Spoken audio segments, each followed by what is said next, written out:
All right, well, welcome to this new episode of the Enrollment Clinic. I have here my good friend and my go-to for anything Latin America, David Arango of Global Study Partners.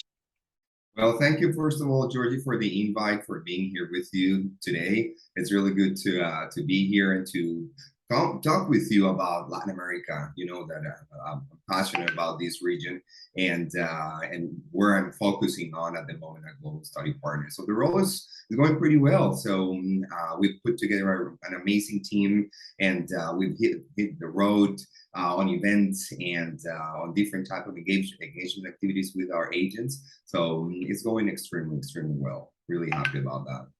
That's fantastic. I'm so happy to have you here because you and I, have talked about the Latin American market a lot, right? Whether it is different countries or just in general as a market. And one of the things that I think most admissions and marketing professionals in higher education, one of the misconceptions that I see is that everybody thinks of the Latin American market as a monolith. Is that Um, really the case? Absolutely not. We have so much variety and differences in between the countries in Latin America. So, and it really depends on what your strategy is and what your program content and your program focus is. The way that you're going to be tackling these different markets. We can start the discussion with the main operation markets, and actually, this is a GSP where we are focusing on, which is Colombia, Mexico, Peru, and Brazil. These are the major hubs in terms of source countries in the region. But then you also have other countries that may serve for your recruitment purposes. Countries in Central America, countries in the Caribbean, other countries that might tend to be more focused or aligned with a specific type of program, say higher education at the master degree level in Chile or Argentina, which is not so much the case perhaps with Central America. So you have a Mm, variety of countries across the region. And at the end of the day, again, it really depends on what your strategy is, what your mm, program really is, so that you can identify where are you going to be centering your efforts in terms of these source markets. Every country has its own characteristics. And we can yeah. say that the majority of the countries do share some commonalities, say being price sensitive, say migration focus for the most part, say that they're looking, some of them are looking for bachelor degrees, some of them are looking for a more master degree Mm, education or doctorate education. We can also talk about sort of the ages and the demographics within the countries in terms of trying to find some commonalities. But wide region, even the language, that we have Brazil in the continent that speak Portuguese. So that is a whole different universe. So when mm. addressing Latin America, you really need to dissect all of these variables so that you can really come up with a strong strategy based on what your program characteristics are. What are some of the top markets where students from this region tend to go to, right? Obviously, the U.S. being one of them. Yeah. Are there, Canada? Are there any other markets outside of the Americas, where they tend to go for education? Yeah, absolutely, Georgie. And actually, they would go to wherever it's easier to go, to whatever Mm, the best conditions are at the moment. And we can again talk about migration opportunities, post graduation, work rights, affordability, and mm, many more. In terms of our top, say three, we have Canada, the US, Australia, absolutely, and then the UK and Ireland. And then New Zealand, after the borders were reopened, definitely going back up in terms of the students' preferences across Latin America. And also, we do have Europe as part of the destination countries of interest for our students. Many, especially mm, in the south con of the continent, have dual nationalities. So say that they're from Argentina originally, but they have an Italian passport or a Spanish passport. So they mm, do tend to use those as part of the sort of the grounds for them to decide where they want to study at. Spain just opened up a lot in terms of migration opportunities for international students, increasing work rights, increasing Mm, their flexibility in terms of attracting international students. So Spain is becoming another very interesting destination. Evidently, language facilities there because we share that commonality with Spain. Same for Brazil with Portugal. So definitely Europe is another of interest. right. So from my experience, working with students from the region, is that um, a lot of them kind of need access to ESL first before they kind of move on to bachelor's or a master's degree. Is that country specific, you think, or is it a region, like a regional? And I don't want to call it an issue, right? Because there's a lot of ESL schools who benefit from Mhm. that type of a situation. But yeah, so is that like maybe because of the countries I've been focused on, or is it a regional kind of requirement, if you I will? think it's more of a regional preference rather than a Mm, requirement, because even if the students we find that they have the appropriate English level to enroll directly into, say, a master degree program, they still like to enroll for, say, some weeks of English preparation so that they can do some sort of reinforcement, so that they can do some sort of getting acquainted with the city, getting acquainted with the location, with the new university, with the new school. And so even if they have this language ability already certified by the regular sort of exams, the preference is for them to do up some weeks prior on starting their main degree. Only yeah. if they have, say, studied at a bilingual or IB high school, say, and they want to enroll for a bachelor's degree, definitely they would go direct. But I'd say that the majority of students would like to have that sort of first easing into the destination type of approach. Hmm. Yeah, yeah. It's kind of interesting. So I was looking at the Education USA report for 2022, right? And, they were kind of giving the educational trends, Yeah. specifically in Latin and Central America, and basically what they're saying is that there's been a decline, almost like double-digit decline in terms of students traveling from top countries, meaning Brazil, Colombia, what is it, Peru, Mexico, Venezuela, going outside of the country. So there's been a decline in students, basically leaving these countries to go to the U.S. or Canada. But there's been an increase in Central America, specifically like Panama, Nicaragua, Guyana. Are you guys seeing the same thing? Hmm. I think we are. So the panorama within our countries, it really varies. I think that was the case during the pandemic, Okay. because of course borders were closed, and you have a really big factor there. People wanted to be with their families. People wanted to be where they had the facility to isolate, where they had the facility to get their vaccinations and so forth. Of Mm, course, there were so many restrictions at the time, but mm, and so we really have to analyze that during that data during that period of time. I think this year and during the upcoming years, we're going to see an increase in terms of the student mobility from these source countries into the US mm, and Canada as a study destination. We are already seeing that is for Canada as a study destination, because during the pandemic, they were not so much close in terms of being attractive for international students. Also, this is an electoral year in Latin America, and also it was last year. And so you know that there have been changes in terms of the government's political orientation in many mm, countries, which is true for Peru, is true for Chile, is true for Colombia, and mm, potentially is going to be true for Brazil as well. So when political and economic circumstances are changing and are a little bit more volatile in our countries, that means that the demand for studying overseas is going to be increased. So although we mm, see that data being on the downward trend for the mm, majority of the source markets we have discussed for South America, say, and a little bit on the increase for Central America, in the next 2 to 3 years, we're going to see that trend shifting. And we're already seeing that in terms of the number of applications going for the US Embassy and the Canadian embassies and so forth. These embassies are basically collapsed. And Yeah. the times are just 200 days Right. for some of these visa processes. Yeah, yeah. And it looks like Canada, at least in the Mm. last couple of years, become like the #1 destination for international students in general. Do you see that trend in Latin America as well?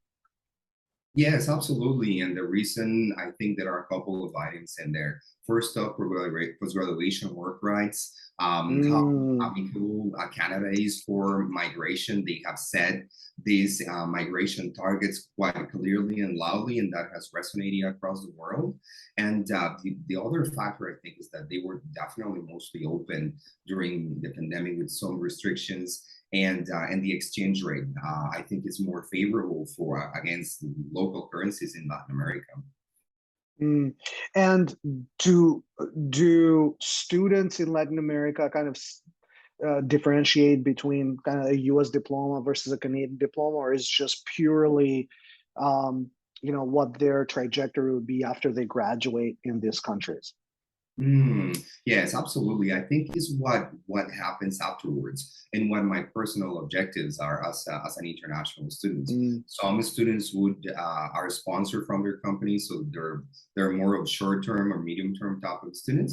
I would say that the majority of our students are more in the long term, and even if they don't declare it at first, they do have that migration sort of interest in the background, seeing and mm. exploring opportunities and possibilities, and definitely employment, and gain that work experience while they're studying and after they have finished their studies on destination.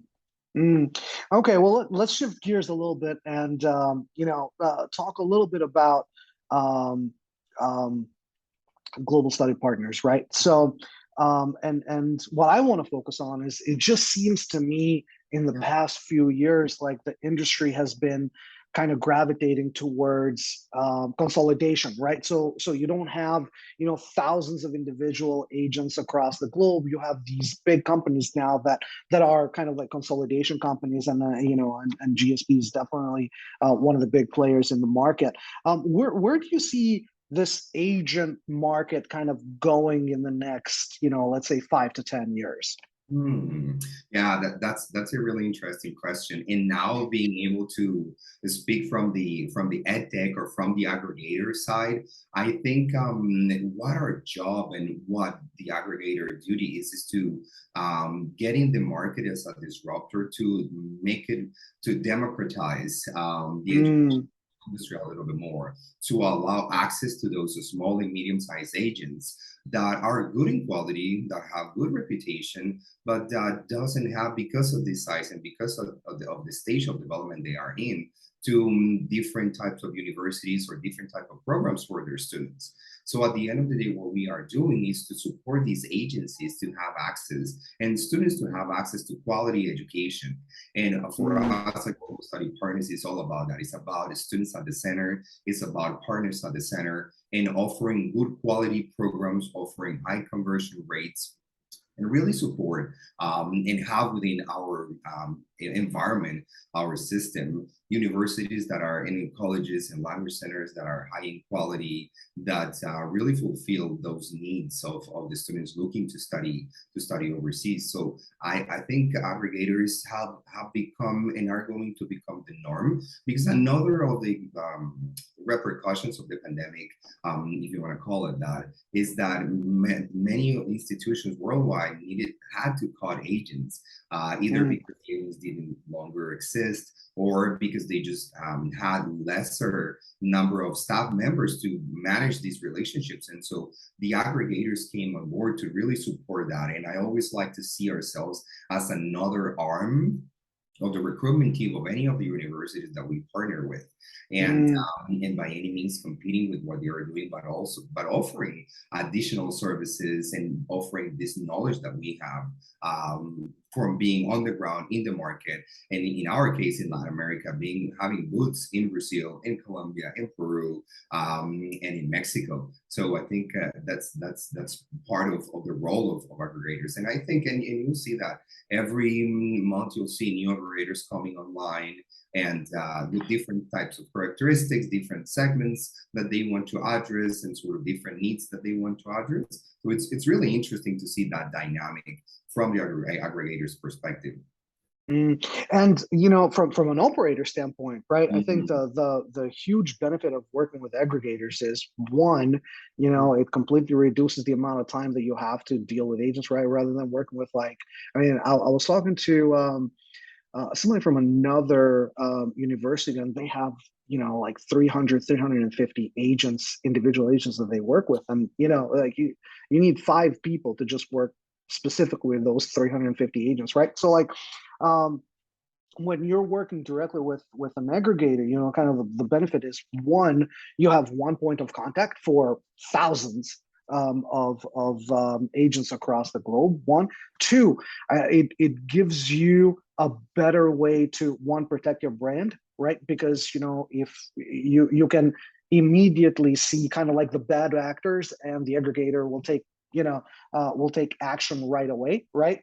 And then the third piece of it is education. You're educating thousands of agents across the globe to speak the same way about your school, to provide the same materials across the globe, right? So you don't have different things laying around in different areas. So I think from a school, it's beneficial as well. I got a question, and what do you say? There are some schools or institutions that kind of refuse to work with agents. How would you make the case to them that that they're missing out? Hmm. I think it's all about the experience, and it's all about how fast it. And I mean, if you really want to, from the operator standpoint, really access different type of markets, you have as part of your strategies to generate that classroom diversification, to diversify your risk as well, because we have already seen what has happened when you are so reliant on specific source markets, say from China, or say from India, or from any location around the world. You need to have that classroom diversification. So when that is part of your goals, you really need to look at agents as a mean to do that, and the most cost-effective way to do it, and the faster way to do it. Evidently, we at GSP, for instance, focus on making sure that the people that we partner with, and the agents that we partner with, are of high quality, are respectable, and have gone through an strict vetoing process, so that we can assure our partners that whatever applications are going to come through are going to be genuine, which is, one of the main concerns that I have heard from operators. So when we first engaged, they asked me this number of questions about security, about genuine students, about how we ensure that the agents are of good quality. How do we ensure that agents are going to have visibility in terms of what's going on with the applications? Who is going to be responsible and liable? So I think when you have a platform that is as strong and as robust as ours, and you have the processes in place and the people in place that go through those different levels of security and scrutiny and vetoing of applications of agents, you can really offer those answers and the certainty to operators that they are in best hands, and that they can really succeed when partnering with an aggregator. So I think it's all about showing that experience, and seeing what the added values are going to be. Like you mentioned, you have just one point of contact when dealing with rather than dealing with 300 plus agents and dealing with 300 plus relationships. And even many of these operators already have representatives in the region, and we join the efforts and the strategy of this on market representatives and we support their operations, we are an add-on. We are never competing. We are always adding on values and strategy and services mm, to what their current operation already is. So when you see all of this, like mm, as a whole, you're really mm. going to understand where the value is of working with an aggregator. Mm. No, this is definitely a great discussion, and I'm sure we can talk about this stuff for hours. But I have one last question. So, if you know, which definitely comes up all the time, and it's a question that I have because I work for small institutions, right? So, like relatively, from a size perspective, right? But um, one of the issues that small institutions, and when I say small, meaning like under 2,000 students, right, have, especially when they're working with platforms and they're working with aggregators, is how do I stand out? Right, like if you don't have the brand recognition of, say, a Notre Dame or University of Michigan or something like that, how do you stand out? In a market with 6,000 agents there who have hundreds of thousands of potential students. Mm. I think it's all about the engagement, Georgie, and that comes from the very moment the institution comes on board. I say to the GSP platform, and we run the very first session of training for my team in Latin America and in Europe, and we develop that engagement and that relationship from there. Once that relationship is there, it's all about exposure. So what we do is that my team engages for a webinar session, any online Mm, opportunity that we might have whenever we are visiting the agent offices. We really mm, promote these institutions. And I think I personally like what's non-traditional, what's not, mm, what is different, what offers a lot of value, not just financially, but in regards of everything that is of interest for a student. So what we do within my team is that we segment our partners and we think and figure what is the best option for students from Colombia, for students mm, from Peru, for students from Brazil, and then we do that match between the institution and those market needs and that segmentation that we've done. But it's all about exposure, and you've seen that my team and I are really active on social media, and so that exposure is critical. So that connection when you are doing training is critical. Being there, getting mm, acquainted with the team, and really being there for the team, I think is critical for mm, for those efforts and to create that branding and that recognition. And also, the operator has to be propositive, meaning that you can always suggest, and you are more than welcome to suggest activities, engagement. Let's do this, let's do that. And so when we have this dynamic, this two-sided dynamic, I think it's just an ideal combination in terms of promotion, in terms of the engagement activities and the reach that we can have within market. Our awesome. Mm, partners have to be really active as we are, so that's when you really get that brand exposure. mm. All right. Well, thank you so much. Again, we try to keep these like under 25 minutes. Especially nowadays with everybody's attention spans. But thank you. This has been extremely helpful, and I'd love to have you on in the future and talk about some of this stuff again. Awesome, Georgie. I appreciate the time and appreciate the invite, and more than happy to come back anytime you send me that invitation. Awesome. Thank you.